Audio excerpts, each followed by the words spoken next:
Bom Estamos dia. aqui para falar de um tema que eu gosto muito, né? Eu desenvolvi um projeto, vou me apresentar, sou Flávia Jamila. Eu sou mãe de um filho autista, né? A gente chama que eu sou mãe atípica, né? Quando você tem um filho que está dentro do espectro do autista, a gente vai falar um pouquinho. E eu criei um projeto, né? Que nasceu assim mais do meu coração, porque é um desafio, né? Meu filho hoje tem 22 anos, nós somos católicos praticantes, então ele é dessa paróquia semeadora, e ele frequentou, né, todos os sacramentos, as missas, os encontros, e a gente começa a ver a necessidade, porque o autista hoje ele está em todos os lugares, né? Ele não está mais, tem gente que gosta de falar assim, agora o autismo virou moda. Não virou moda, ele é uma realidade. Hoje as pessoas estão muito mais informadas, e aí quando eu falo pessoas, são os médicos, é todo mundo. Então por isso o número elevado de laudos, né? De fechamentos de laudos. Então por isso que hoje está assim, vamos dizer assim, mais na mídia e tal. E aí da parte do meu projeto chamado Autismo em Ação é isso, né? Levar esse conhecimento mesmo. Por quê? Porque eles são capazes, porque eles conseguem fazer as coisas, porque eles são pessoas. Às vezes você está convivendo com uma pessoa do seu lado, que ele está dentro do espectro, às vezes ele não tem lado, ou às vezes ele tem e você nem sabia, né? Ultimamente a gente até brinca assim, que fala assim, às vezes a gente, principalmente a minha geração, é assim, nossa, aquela pessoa é meio estranha, nossa, aquela pessoa age diferente, será por quê, né? Então, por isso que vem essa parte aí. Vamos lá. Vou falar rapidamente sobre o autismo, porque a gente precisa contextualizar. Então, vamos lá, Luiz. Então, assim, hoje a gente estima-se, né, que nós temos 70 milhões de pessoas no mundo que já são, né, que têm autismo. No Brasil, esse número chegaria a 2 milhões. Né? A gente fala assim que a cada 2 anos se faz essa pesquisa, ela é dos Estados Unidos. No Brasil, o ano que vem, esse último IBGE, eles colocaram a pergunta para ter dados oficiais do Brasil, mas isso é tudo estimativa, não tem dados oficiais. O próximo sai em 2025, mas hoje, olha a realidade, uma a cada 36 crianças nascidas estão dentro do espectro autista.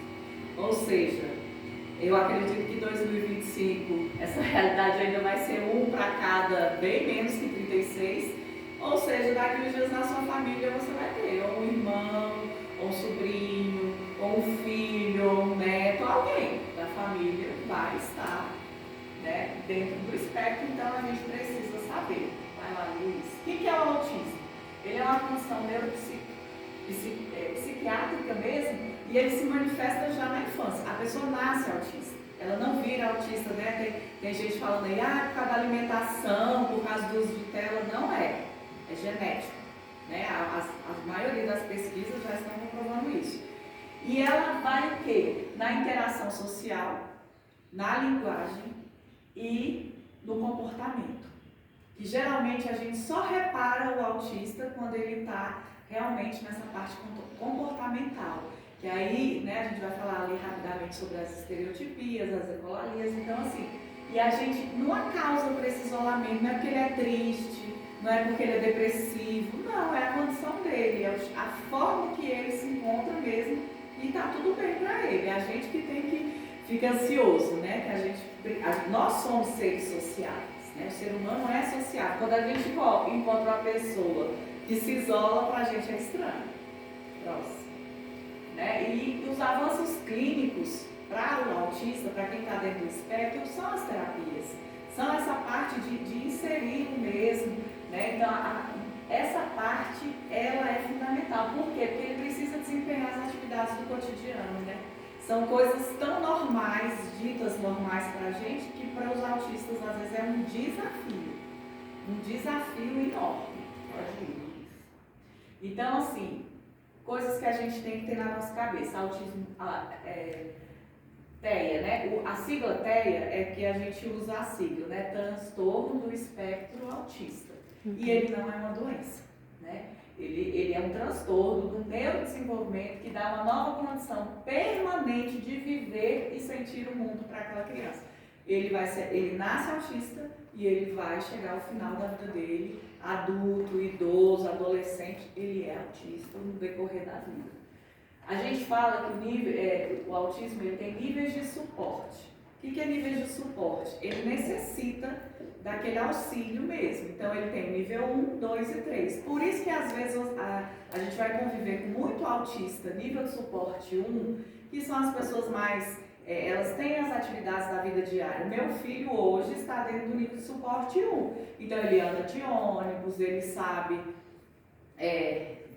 preparar a alimentação, a higiene dele pessoal, ele trabalha. Então, a gente caracteriza. Mas nós temos nível 2 e 3. Nós temos autistas não verbais. Autistas que ainda usam fraldas, né? Eles não controlam. Né? Então, aí o nível de suporte é maior. Né? Então, eles são divididos assim.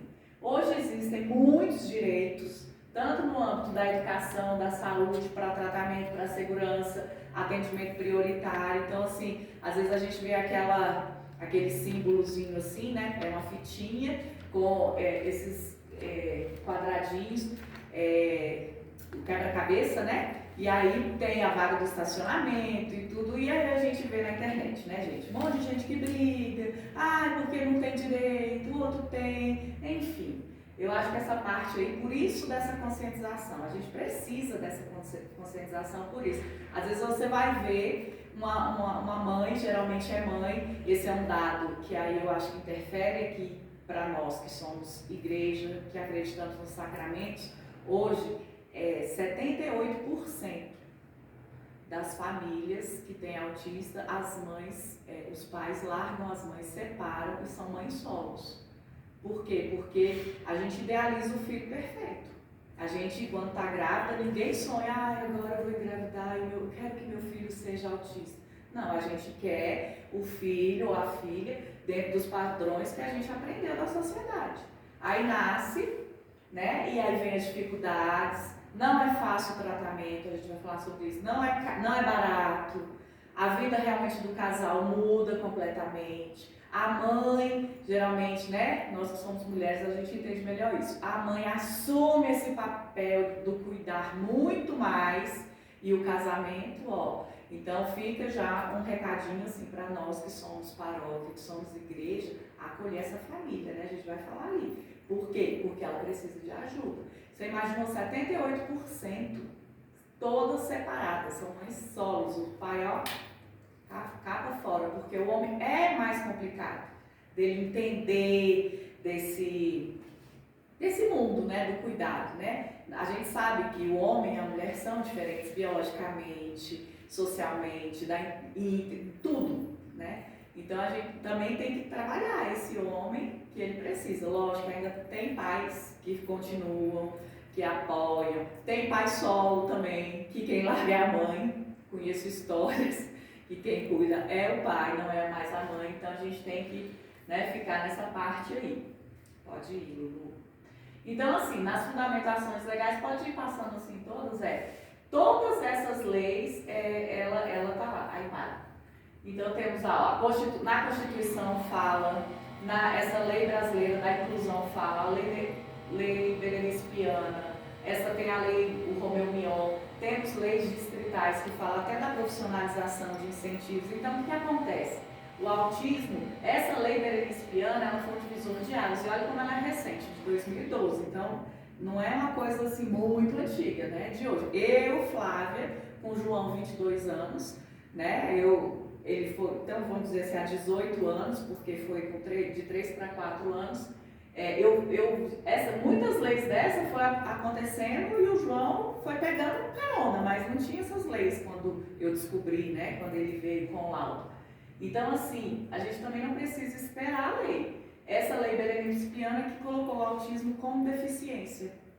Então, por isso que ele absorve todos os direitos da deficiência, que é o atendimento prioritário, a vaga do carro, aí é uma série de leis que para quem realmente eles precisam, né? E aqui eu coloco depois eu posso até deixar passar para vocês.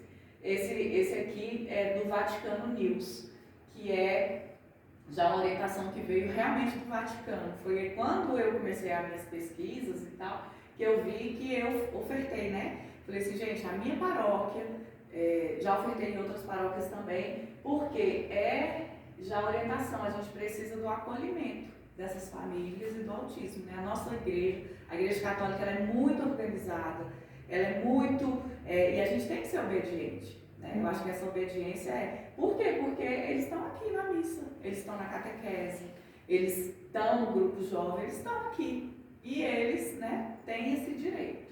Vai lá, então, mais um pouquinho sobre o TEA. A gente chama comorbidades, porque ele está dentro do transtorno do espectro autista, ele é autista, mas ele pode vir ainda com um acompanhamento, e geralmente vem. Nenhum autista é só autista, nenhum autista é só autista, vem sempre alguma coisinha. Então, assim, tem os que é epilético, tem os que têm atrasos motores, alterações genéticas, distúrbio do sono, deficiência intelectual. Aí, no nosso caso, assim, vou falar um montinho de sopa de letras. Tem os TODs, que é o transtorno opositor desafiador, tem os TDAHs, que é o transtorno de déficit de atenção. Então, ele ainda vem com alguma outra característica que desorganiza, vamos dizer, um pouquinho mais. Por isso a importância das terapias.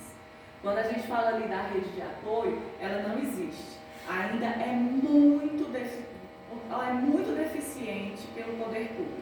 Muito. Né? Eu sou professora da rede pública, a gente faz a inclusão hoje ainda melhor do que a rede privada. A maioria é absorvida pela rede pública, porque a rede privada não tem essa preparação ainda.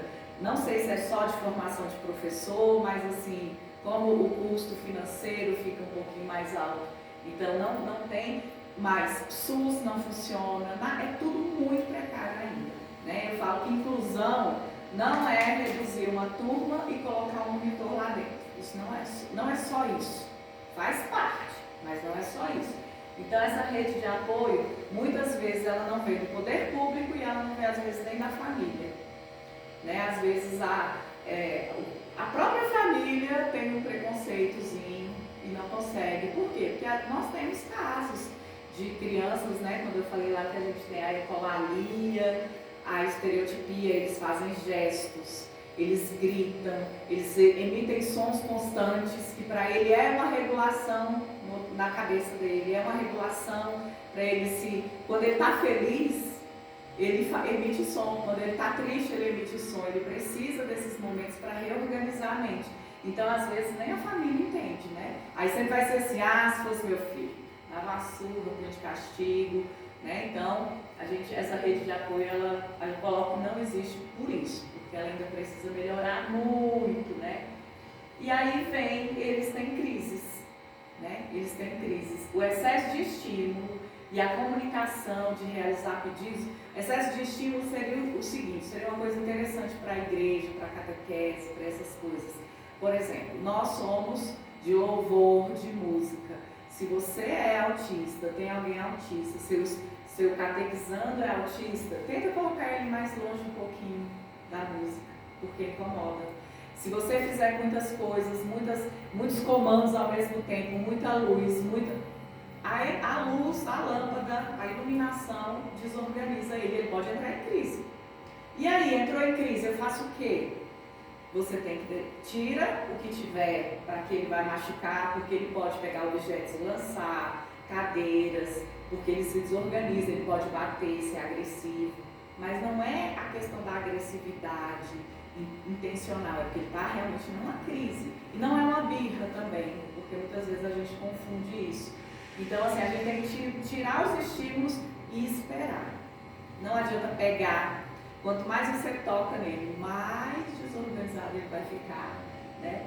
E a comunicação ela tem que ser objetiva, né? Eu não lembro, acho que foi a Nanda que falou comigo, que ela tem um catequizando que ela não conseguiu. Por quê? Não adianta chegar para ele e falar assim, oi fulaninho, tudo bem? Senta aqui, olha só, pega seu lápis, pega o estojo, pega aqui, vá abrir a Bíblia. Ele não entendeu nada. Comandos tem que ser simples. Sentar, aí ele sentou. Não precisa falar, olha fulano, vem aqui, senta nessa cadeira. Não, aponta, senta. levanta. Agora olha a Bíblia. Comandos tem que ser simples mesmo e geralmente eles são muito visuais. Então imagens. Pega o que você quer que ele faça. Senta aqui, a mão. Guia ele. Né? Então quando a gente fala de comunicação simples é assim. Né? Porque eles precisam desses comandos mais simples. Mesmo aqueles funcionais. Né? Eu até hoje, com o João, ele não sabe se eu quiser dar um sermão com ele, tem que ser coisas pontuais. E tem que esperar ele processar o primeiro, para depois eu falar o segundo, e assim a gente tem que ter essa habilidade. Quando a gente vai, então assim, na igreja, eu inclusive já estive numa missa, lá na Mãe do Bom Pastor, e que realmente eu via o menino desorganizado, assim, e a mãe levou um carrinho, que ele fazia assim, tanto para um lado, ele passou a missa inteira, só que fazia barulho, aquele carrinho, quando ele ia e quando ele voltava. Quando ele ia. E aí, ele conseguiu ficar na missa, a mãe conseguiu, mas eu sentia ela agoniada. Porque toda vez que ele fazia barulho, principalmente quando era homilia, momentos que precisava do silêncio, ela não conseguia mais. Porque se ela falasse para ele parar, às vezes poderia ter sido pior. Mas os olhares em volta, todos eram assim, gente, essa mulher não vai fazer nada.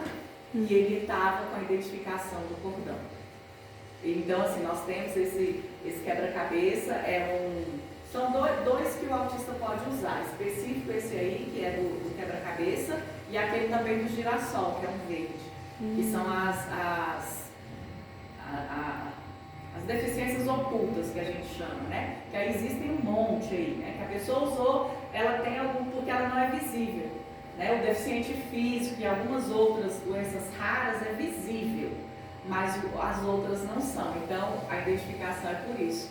E aí eu vi que ele estava com colar, então para mim estava tranquilo, estava incomodando o barulho? Estava, mas ele precisava daquela regulação, mas as outras pessoas talvez, por isso que a gente tem que levar essas informações, porque às vezes você vai olhar, olhou, ele estava com um colarzinho, ai gente, deixa ele lá. Eu não vou deixar de prestar atenção ali porque ele está fazendo barulho. A gente também tem que entender que o mundo está assim, né? A gente tem que respeitar, né? Ó, a gente está aqui, né, no momento de partilha, de tudo, e o rapaz está limpando ali, fazendo barulho.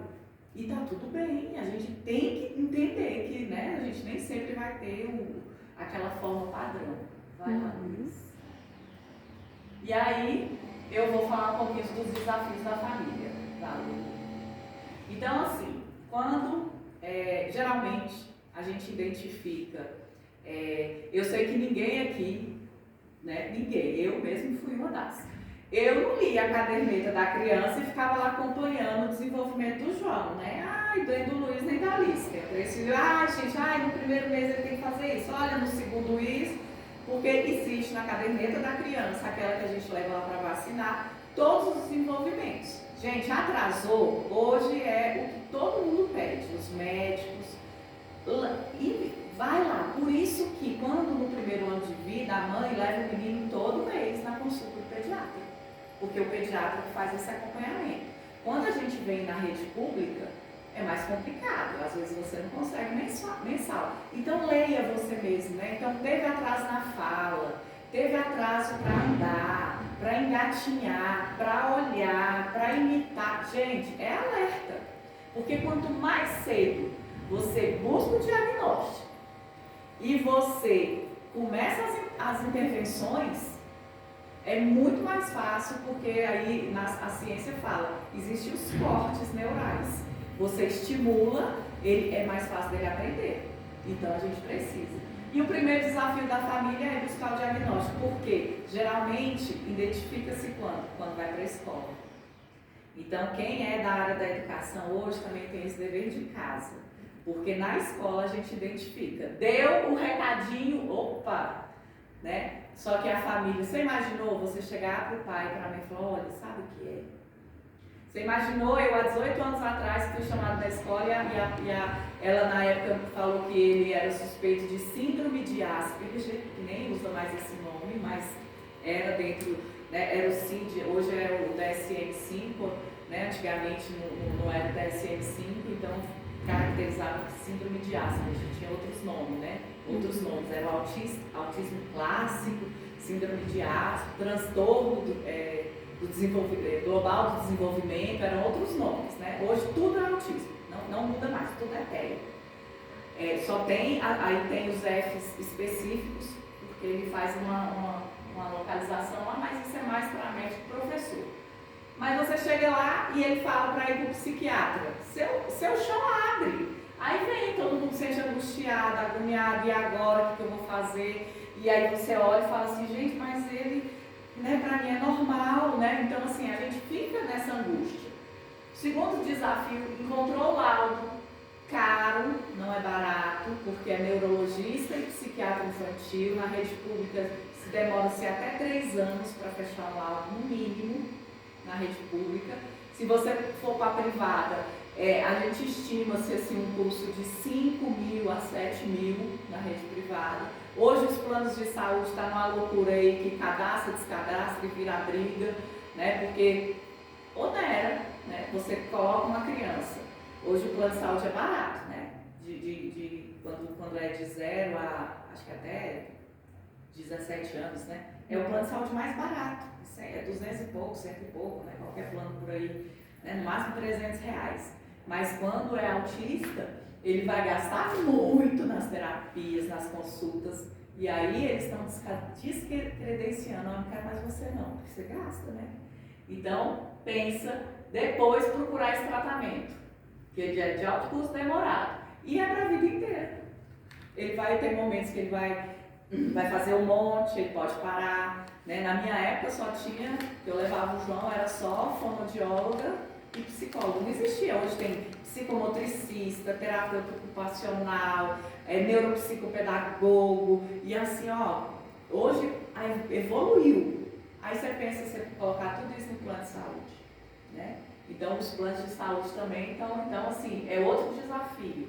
Terceiro desafio, passar pelo período da negação. Quando você recebe o laudo, você fala, não, tá tudo bem, não é fácil aceitar, né? Ninguém acha bonito ficar andando por aí com cordão, identificando, porque são padrões diferentes, né? Então, a gente precisa eu não gosto de falar, tem gente que fala luto. Eu não falo luto, eu acho que é um período que você tem que realmente aceitar, de aceitação mesmo, porque você fala assim, e agora? Como é que devolve o menino? Não devolve, né? Então, assim, e é meu filho, e daí? E se ele tivesse qualquer outro tipo de doença, ou qualquer outro tipo de situação, você ia fazer o quê, né? A gente estava até conversando aqui, antes de começar, a gente falando sobre isso, e aí? A gente tem que cuidar, a gente tem que, né, fazer o tratamento, fazer o que é, né? Deus dá aquele filho pra gente, pra quê? Pra gente cuidar aqui nesse mundo. Então a gente cuida aí. Quarto desafio, ter o seu filho aceito. E aí, gente, começa dentro de casa, né? Com o seu núcleo ali, né? O João Vitor era do meio, eu só tinha a Alice. Quando eu descobri o Luiz ainda era bebê. E até hoje eles precisam se entender. Irmão já briga no natural, né? Imagina você entender que o meu irmão ainda tem uma condição diferente. O casal tem que se entender, porque não é fácil. E aí vai abrindo, vai ter o avô, tem a avó, tem os primos, e aí você vai abrindo o leque. Até chegar, porque todos eles também têm essa fase da negação. Nenhum, não é simples assim, um passe de mágicas, né? E aí, no quinto desafio, vem quando você, em primeiro lugar que a criança vai, gente, é a escola, né? E eu depois eu até falo aqui também da igreja, mas geralmente ele vai primeiro para a escola. E é lá que é o grande desafio, porque lá é a semana inteira e uma quantidade de horas grandes, né? A igreja, às vezes ele só vem no final de semana, é pontual, né? Mas também é um desafio, né? Que é o que a gente veio aqui hoje dizer. Então é lá, porque lá tem que se socializar, ele tem que seguir as regras, ele tem que se comportar, ele tem o vínculo retirado da mãe, e tudo isso, né? Então é outro desafio, porque quantas mães que sofrem, será que eles estão incluindo meu filho? Será que meu filho está sendo aceito? E aí mãe e pai é assim mesmo, né? Fica com esse coração. E o outro desafio que eu coloco é inserir os filhos nos demais ambientes sociais, gente. Aí no shopping, e ele não desorganizar porque ele queria o McDonald's, a fila estava grande, ou então o brinquedo que ele escolheu, não, né, ele não consegue. O autista ele precisa da previsibilidade. Olha, a gente vai ao shopping, a gente vai ao cinema e depois a gente vai lanchar e aí ele já planeja tudo aquilo. Se sair da rotina, ele se desorganiza, né? Então, os ambientes sociais são complexos. Imagina a igreja. Aí ele chegar aqui e assim, ele tem um vínculo, por exemplo, vocês são catequistas. Então ele vem e ele sabe que quem vai estar lá é a minha tia Bruna. É ela que eu quero ver. Aí vocês são mais de um, então eles têm três. Vocês são a referência. Se chegou lá e falar, não, hoje a gente vai juntar todo mundo, então fala antes para ele, olha, hoje o dia é diferente. Então, olha, próximo encontro, a gente vai juntar com a tiazinha. Olha, o próximo encontro a gente vai fazer lá dentro do templo da igreja, não vai ser aqui na nossa sala. Olha, no próximo encontro vai ser diferente, vai ser uma festa, porque ele quer chegar lá e quer ter aquela sua rotina.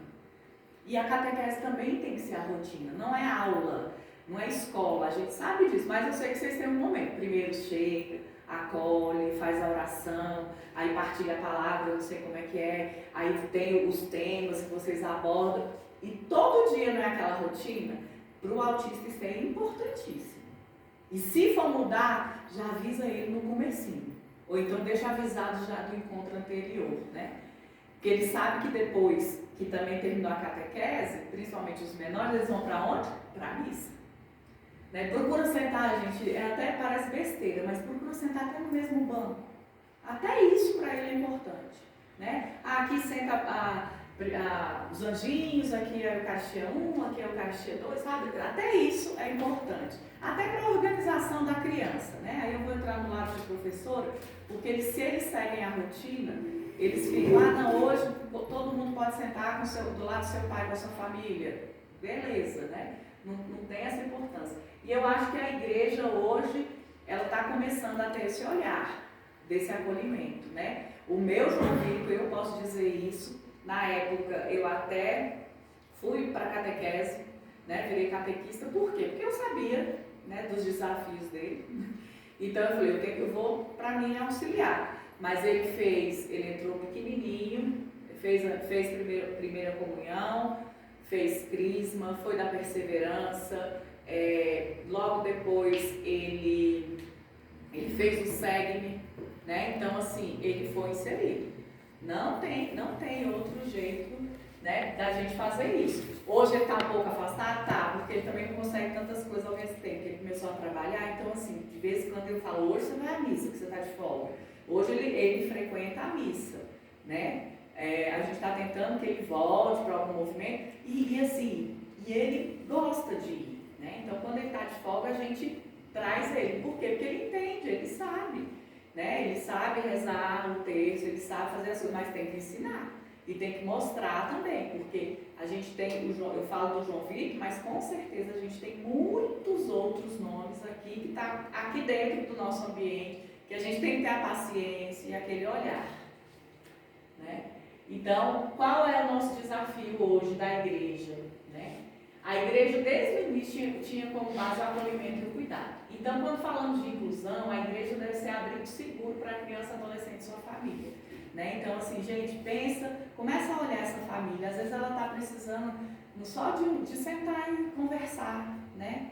Às vezes essa mãe, ela não se cuida, ela não tem tempo mais para ela, essa família não tem opção. Muitas famílias, elas ficam dentro de casa, o menino só sai para ir para terapia, para ir para a escola, né? Então, o dia que ele chega na missa, né, às vezes ele pode estar desorganizado, ele vai gritar, ele não consegue ficar quieto. Quando a gente fala lá das comorbidades, né, que tem os transtornos, às vezes a comorbidade, ela é mais evidente do que o autismo dele. Então, é aqueles meninos agitados, sabe aquele menino que não senta, e o tempo inteiro que aquilo é uma hiperatividade, né? Então, assim, ele não fica quieto um minuto dentro da igreja, mas deixa ele ir para a igreja, porque aos poucos, o meu João Vitor era assim, ele não era fácil, mas hoje ele sabe sentar e ficar lá quietinho na igreja, né? Então, o tratamento e a maturidade vai melhorando. Outro, como igreja, né?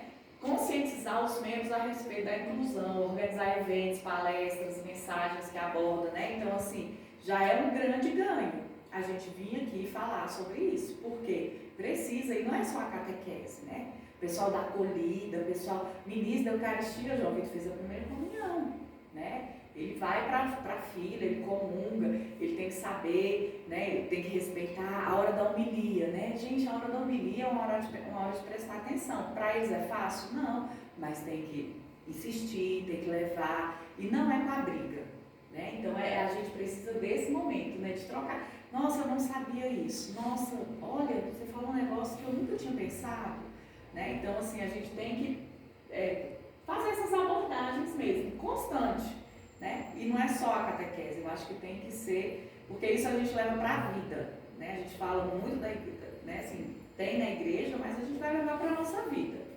Próximo, Luiz.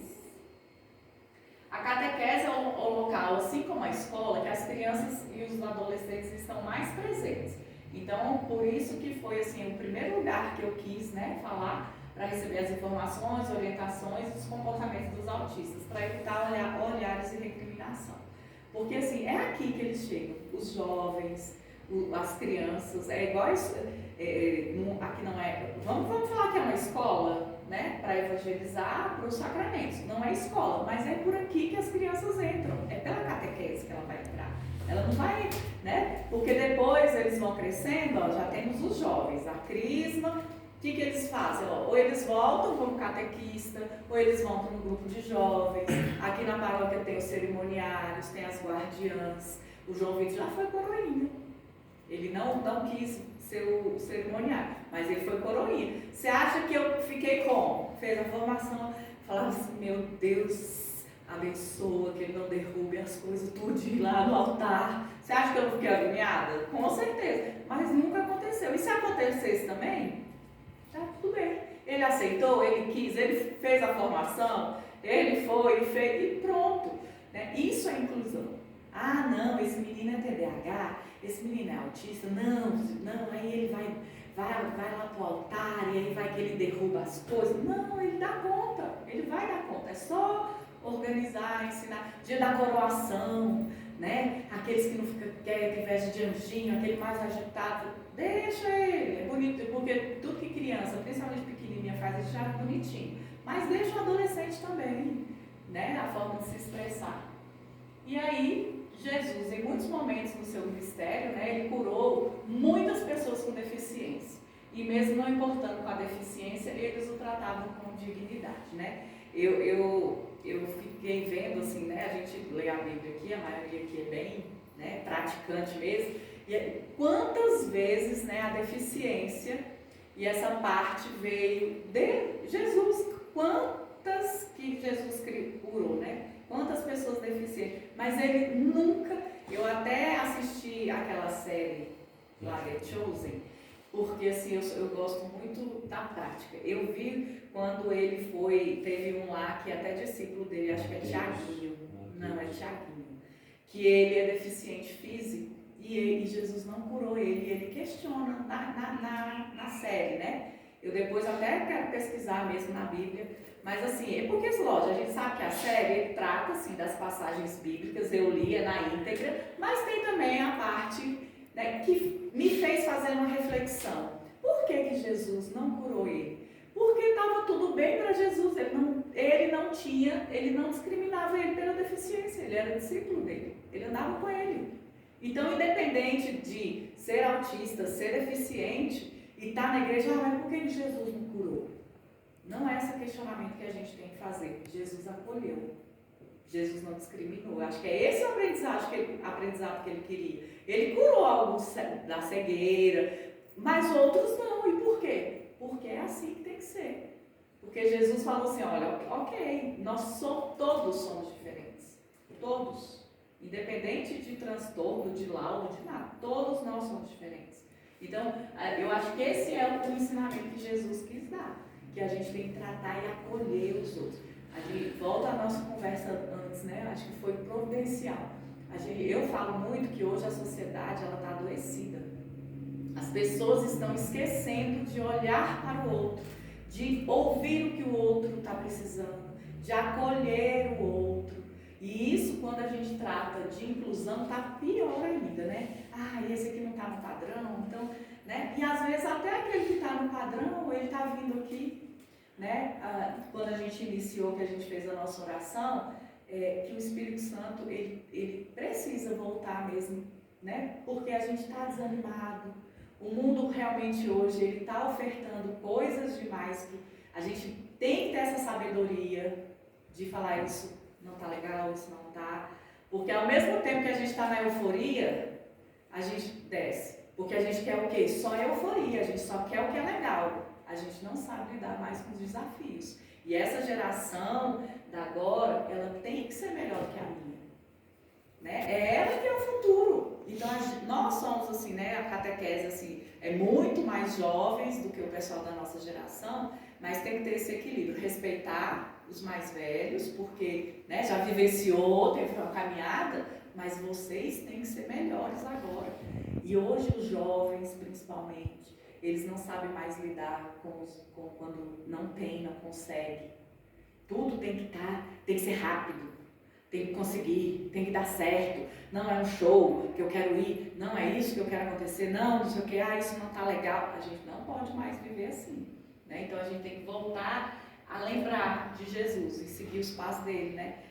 Eu falo, a gente até ouço um monte de pregação falando aí que, gente, o tanto que a Bíblia é atual, né? O tanto que a Bíblia é atual, ela foi escrita, mas se você ler, você consegue visualizar aquela leitura na prática de hoje. Ela é viva, ela é viva.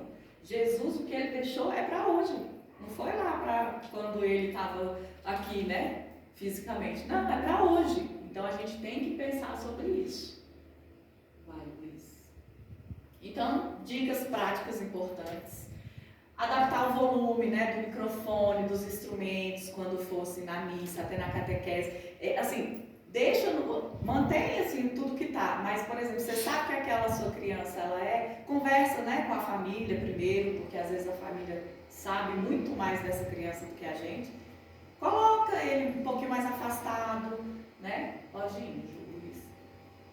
Tentar trazer as crianças para perto de você. Quando for falar, geralmente professora, a gente faz isso. Você abaixa, se ela for menor, abaixa e põe o seu olho junto com o olho dela. Né? Porque se você olha de cima, ele não olha. Então, assim, tenta abaixar para olhar no olho dela. Demonstra que você está feliz porque ela foi para a catequese, porque ela está ali, porque ela fez algo. Às vezes, eu não sei quais os níveis, se vocês usam escrita também, não sei. Mas, por exemplo, a alfabetização, às vezes, ela demora mais. Aí ele tem resistência. Às vezes, ele sabe tudo oralmente. Ele não vai escrever nada. Porque sabia que, às vezes, tem autista que eles têm dor até para pintar. Que a gente às vezes vai entregar e fala assim, não, enquanto os outros você pinta. Ele não consegue fazer esse movimento, dói. Né? Ele tem a sensibilidade sensorial dele é altíssima. Às vezes eu tive um estudante que foi assim, ele colocava um casaco de frio, o sensorial dele era tão comprometido que ele dava ânsia de vômito. Do contato do casaco, do tecido com a pele. Até a gente descobrir isso, a gente achava que ele estava passando mal do estômago. Entendeu? Então, assim, algo que você só observando para entender. Né? Então, a gente tem que pensar sobre isso e deixar ele feliz mesmo. Às vezes, não, você vai ser meu ajudante, vamos só falar hoje, canta comigo, tá ótimo. Deixar as crianças livres às vezes, né? Por exemplo, eu sei que é pouquinho tempo a catequese, mas às vezes ele vai precisar, gente, sair da sala, dar uma volta lá no pátio, voltar para ele sentar de novo, para ele voltar, né? Às vezes é melhor deixar aí do que ficar lá insistindo, que vocês vão ter muito mais problema. Ele precisa estereotipias e ecolalia. Estereotipias é quando eles ou bate, flex assim com a mão, eles fazem assim, cada um tem a sua, né? E ecolalia são sons, às vezes eles ficam vários tempos, várias assim. Né? Eu tenho hoje uma estudante que eu atendo, é muito engraçadinha, ela canta. Se você deixar ela canta a aula inteira, canta. E ela faz dever, e ela canta, e ela canta, e ela canta, e ela não consegue parar de cantar, porque o cantar para ela é o que organiza o cérebro dela. Então a gente considera isso como uma ecolalia. E às vezes atrapalha os outros, mas para ela consegue cantar e fazer o que ela precisa, né? Então a gente tem que entender isso também. Tentar trazer a criança, né? Ai meu Deus, repeti 2 vezes, volte lá, vai, Luiz. Evitar comandos grandes, né? Falar de forma clara e objetiva, foi igual eu falei, né? Então assim, agora, hora da missa. Se você der vários comandos assim, falar assim, pessoal, agora vamos lá, todo mundo se organiza, guarda as coisas e tal, que a gente está na hora de ir para mim. Ele não entendeu nada. Você vai ter que voltar lá atrás para continuar. E, se necessário, né, dar a volta entre as atividades para ele se regular. Isso é ótimo de fazer. Acho que tem mais um, tem? Tem. E, se possível, ter um auxiliar para acompanhar. Então, assim, vocês não são sozinhos como catequistas. Isso é bom. Se você vê que tem um deles que precisa de um acompanhamento melhor, faz um rodízio entre vocês, sempre um acompanha, né? Que seja ele jovem ou que seja ele criança, né? Sempre está ali, vamos lá, vou te ajudar. Isso, compõe aqui, né? Porque ele precisa às vezes, porque ele muitas vezes não se concentra, ele não sabe prestar atenção. E aí umas ações estão acabando. Ação concreta, né? Por isso que o projeto, eu sou muito prática. Por isso que eu falei assim, gente, o meu projeto é autismo em ação. Eu tenho que sair depois com uma coisa concreta mesmo, né? Então, eu acho que não só o autista, mas receba as famílias, identifiquem aí, né? Vamos falar assim, não quero ser a tia aqui, nada disso, mas fica o dever de casa.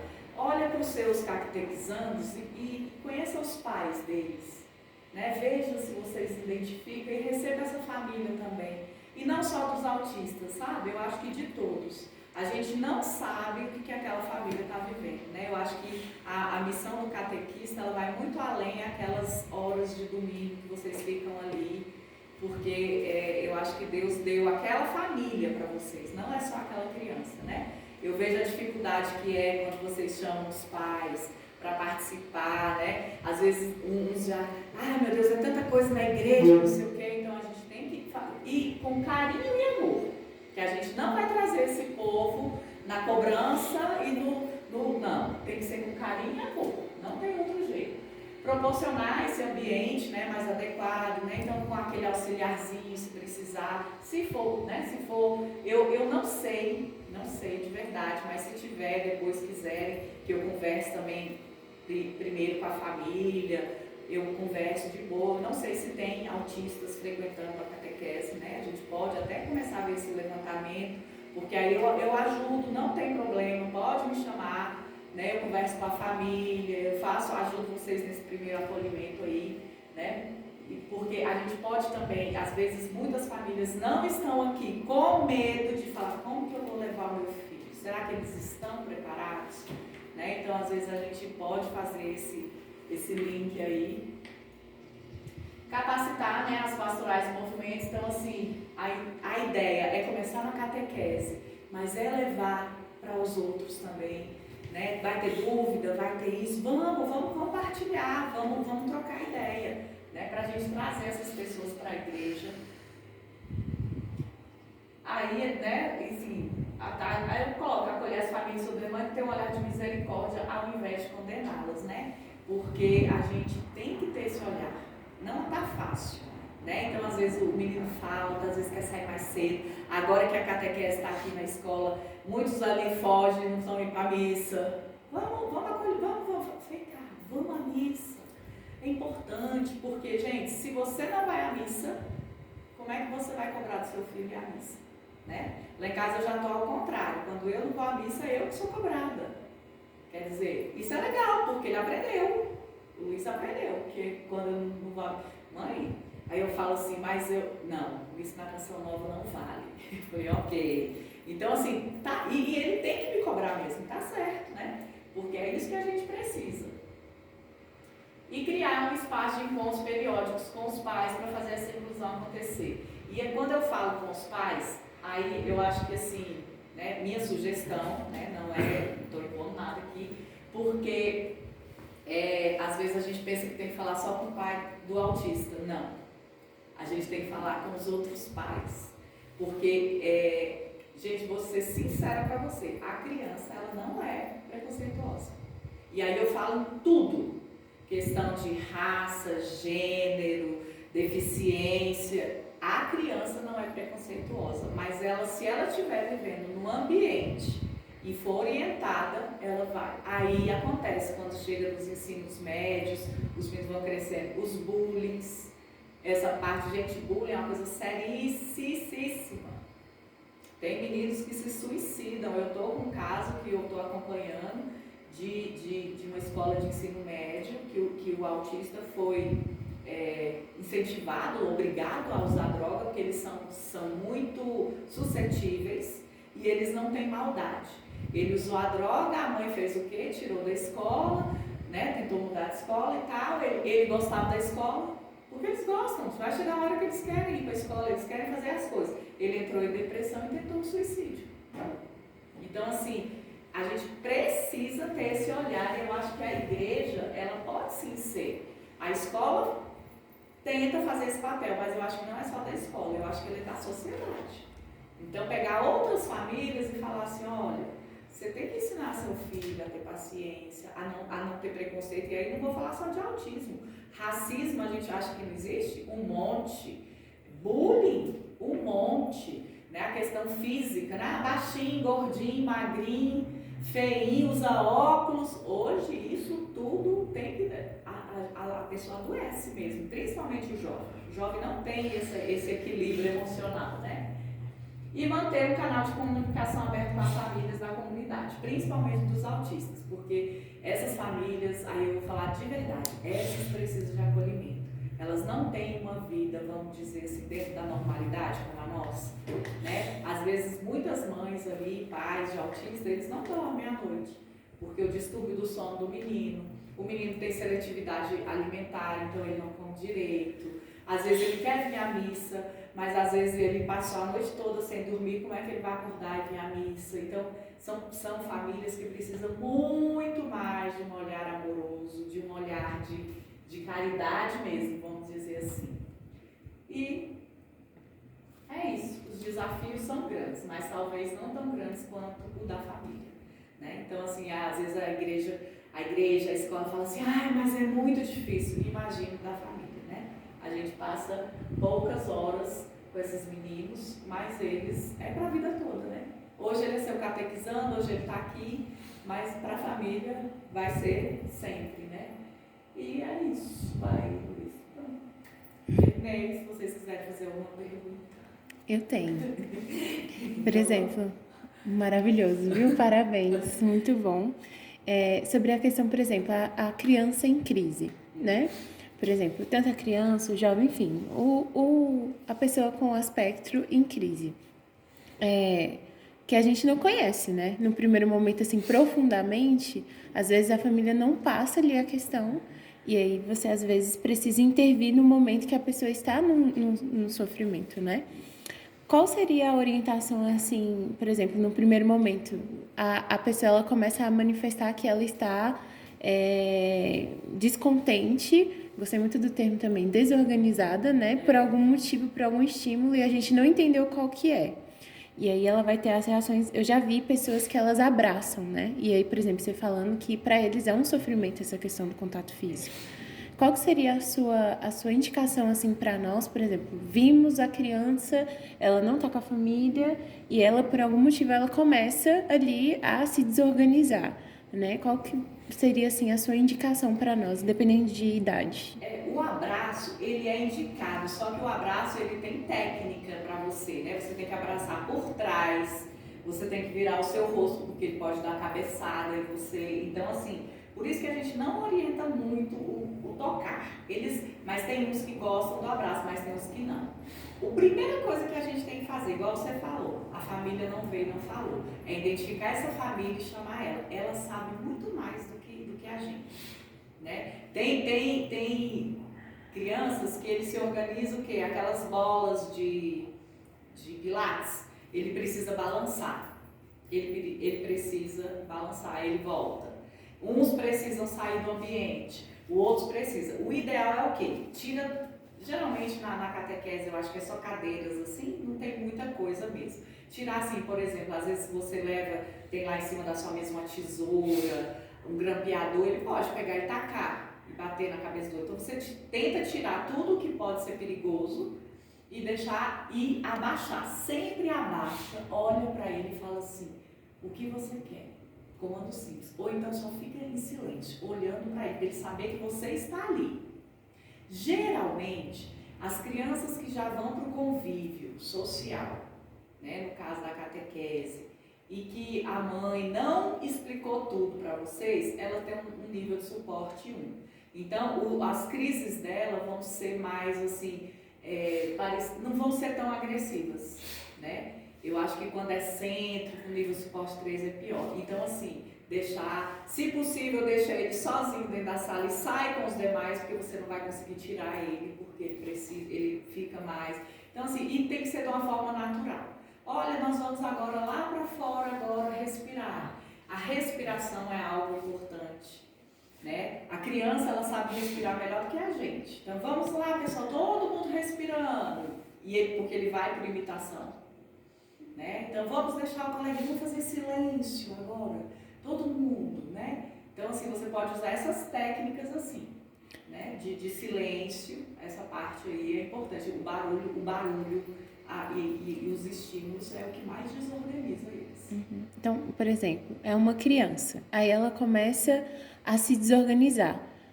Você indicaria a gente tirar a criança do local ou melhor ela ir se acalmando, entendeu? Eu prefiro tirar os outros, porque às vezes se você tocar nele e tirar ele do local, aí é pior. Porque aí ele pode até machucar você, porque aí ele chuta, ele dá cabeçada, ele dá murro. Então eu prefiro tirar os outros, deixar ele no ambiente e você tira os outros. Por exemplo, ele também manifestar de alguma forma que ele quer bater, ele quer, etc. Aí como você também reagiria nessa situação? Geralmente a gente se afasta, né? Você tem que se afastar mesmo, porque né, ele não tem noção que ele está te batendo, né? Você se afasta e tenta abaixar e só falar assim, não pode. E sempre num tom de voz, não de briga, de ameaça, só falar assim, não. A gente usa também muita imagem. Na escola a gente usa muita imagem, a gente começa a ensinar, a gente usa é o joinha mesmo, para cima é legal e para baixo que não é legal. Aí quando ele começa a ficar nervoso, fala assim, ó, não tá legal, não é legal. Que aí ele entende que aquilo não tá dentro do ambiente, né? E às vezes ele só precisa do momento dele mesmo ali, né? Porque a gente caracteriza muito como birra. Às vezes ele vai se jogar no chão, às vezes ele vai se debater, às vezes ele vai mesmo te chutar, né? Geralmente, se você quiser abraçar e começar a tentar, tenta abraçar ele assim por trás. E você põe as mãos dele assim, para ele não, né? Porque e outra coisa, às vezes ele se automutila. Às vezes ele vai bater nele mesmo, morder ele mesmo, né? Então a gente tem que ter cuidado. Por isso que o abraço você tem que ficar muito atento, porque se ele fizer assim, ele bate em você, né? Se você colocar muito próximo, ele te morde. Entendi. Entendeu? Então assim, tem que ser um abraço mais aqui para baixo. Então assim, aí são técnicas mesmo. Né? Eu particularmente, é a opção minha, eu não gosto muito de ter o contato. Eu prefiro deixar ele se acalmar, retiro as outras crianças se forem mais de uma, deixa ele lá fora. A gente identifica muito o que ele gosta, o autista, né, que a gente não aprofundei muito, mas ele tem geralmente hiperfocos. O que é hiperfocos? Ele gosta daquilo. Eu tenho uma autista que ela gosta de tudo que é da cor vermelha. Então, o dia que eu vou atender ela, eu procuro ir até com a roupa vermelha. Porque a hora que ela me vê de vermelho, ela já, tipo assim, que bom. Né? Então, ela tem um hiperfoco com a cor vermelha. Então, ela gosta de joaninha, tudo que é vermelho. Tudo que for vermelho. O desenho que ela assiste é o Ladybug, porque a menina usa roupa vermelha. Ela gosta só da Mônica, ela não gosta dos outros, porque a Mônica tem o vestido vermelho. Então, aí você vai identificar o que é o hiperfoco. E vai ser geralmente um super-herói, um desenho ou uma coisa, né? Geralmente todo mundo fala, eu não sei te explicar porquê também, mas a autista ama dinossauro. Maioria. Então, às vezes é o dinossauro. Mantém, às vezes, na sala. Algo que conforte ele, né? Eu tenho o Pocket, Né? Pocket para mim é a melhor coisa que tem. Ele desorganizou, você só coloca perto dele. Ele mesmo vai ficar assim, às vezes lá, ele nem olha pro negócio, porque ele gosta. Né? Então, assim, se for um dinossauro, se for uma boneca, se for alguma coisa, e fala assim, ó, eu vou te dar, agora você respira. E eles respiram, ele também sabe respirar. Então, a gente vai identificando. E quem te dá todas essas informações é a família. Não tem outro lugar. E ela vai saber, ó, deixa, ó, se antes dele, e ele te dá um sinal que ele vai desorganizar. Você vai ter que descobrir, né? Aí a gente fala, até quando fala de depressão, né? Que a gente fala quem é o gatilho. Você vai descobrir qual é o gatilho que ele entrou em crise.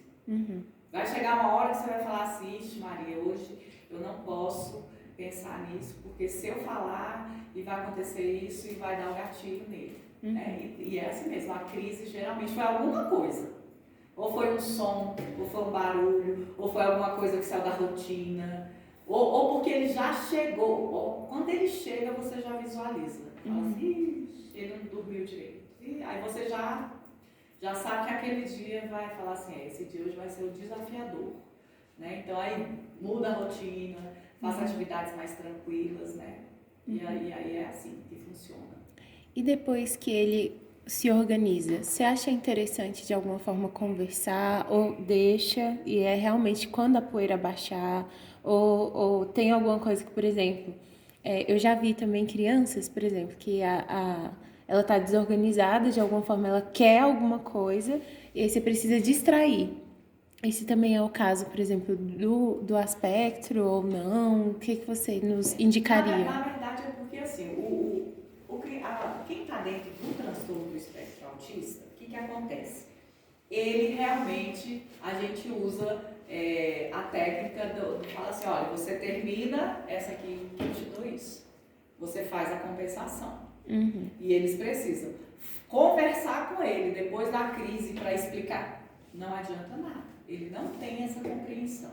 Eles são muito literais. Eles não têm essa nossa parte de raciocínio. Ele não tem. Que a gente entende. Vai lá, volta. Lembra o que você fez? Você acha que foi legal? Não, tem que esperar. Então você vai mostrar isso de outras formas. Não fala que é ele. Fala assim, olha, não pode jogar o óculos da tia no chão. Não é legal. Mesmo que ele já tenha feito isso, você não precisa falar assim, lembra o dia que você jogou o óculos da tia no chão e quebrou? Não foi legal. Não. Você tem que trazer pro hoje. Ele nem lembra que ele jogou o óculos e quebrou. Então você tem que tratar, você viu, ó, não foi legal. Igual você falou, ele queria pegar, sei lá, o celular. Eles são muito viciados em tela. Muito, muito. Eu acho que todas as crianças hoje, né? É o vício do momento agora e é vício mesmo. Já está sendo tratado, daqui uns dias vão vir aí artigos científicos, daqui um dia tem CID para dependência de tela. Né? Já tem estudos aí fora do Brasil, no Brasil também, mas geralmente fora do Brasil chega mais rápido, assim, mais oficial, mais científico, né? Então, eles são, às vezes, eu deixo meu celular em cima e falo, não é para pegar. Não é. E ele tem que conseguir, você sente que ele fica olhando assim, sabe, pensando assim, eu vou pegar. Mas aí eu tenho que fazer a compensação. Ó, primeiro você vai fazer isso, porque você veio aqui para fazer isso. Aí ele faz, agora eu deixo você usar o meu celular. 5 minutos, e determina a quantidade. Acabou. Aí você volta. Ele, no começo ele vai ficar assim, vai desorganizar. Não, acabou. Não era combinado? 5 minutos. Eles não têm nem noção. Às vezes você vai deixar 1 minuto e para eles é 5. Entendeu? Mas você combina e cumpre. E aí você tem que usar essas estratégias. Né? Geralmente isso para o nível 1 e 2 de suporte é mais fácil. O 3, aí são técnicas mais específicas e tudo. Mas geralmente no meio social, na vida cotidiana, é mais realmente esses que ainda conseguem entender os comandos. E sempre, gente, não tem jeito. A gente que lida com criança, a gente vai ter que ter uma sacolinha com os distratores. É um pirulito, é uma balinha, é um brinquedinho, vai ter que ter. Né? E aí você lembra que você tem outras crianças. Então o combinado vai para todo mundo. Todo mundo tem. vai ter que ganhar aquela balinha, né, no final, não sei. Porque tem que ser, não adianta, é assim que vai funcionar. Né? Eles têm que ir, porque é assim que eles vão adquirindo, né? E a gente que é mãe sabe que foi assim. E quantas vezes a gente falou 350 milhões de vezes. Né? Já tomou banho, já escovou o dente. Parece simples, né? Não é simples. É todo dia. É todo dia. E com autista é assim, todo dia. Todo dia. Né? E é isso. Essas minhas dúvidas. Certinho? Certinho. Então, para mim, muito obrigada. Né? Fico à disposição de vocês. Podem me convidar o dia que quiserem. Eu venho, participo. Eu acho interessante a gente falar com os pais também, né? E aí, podem ficar à vontade. Muito obrigada, viu?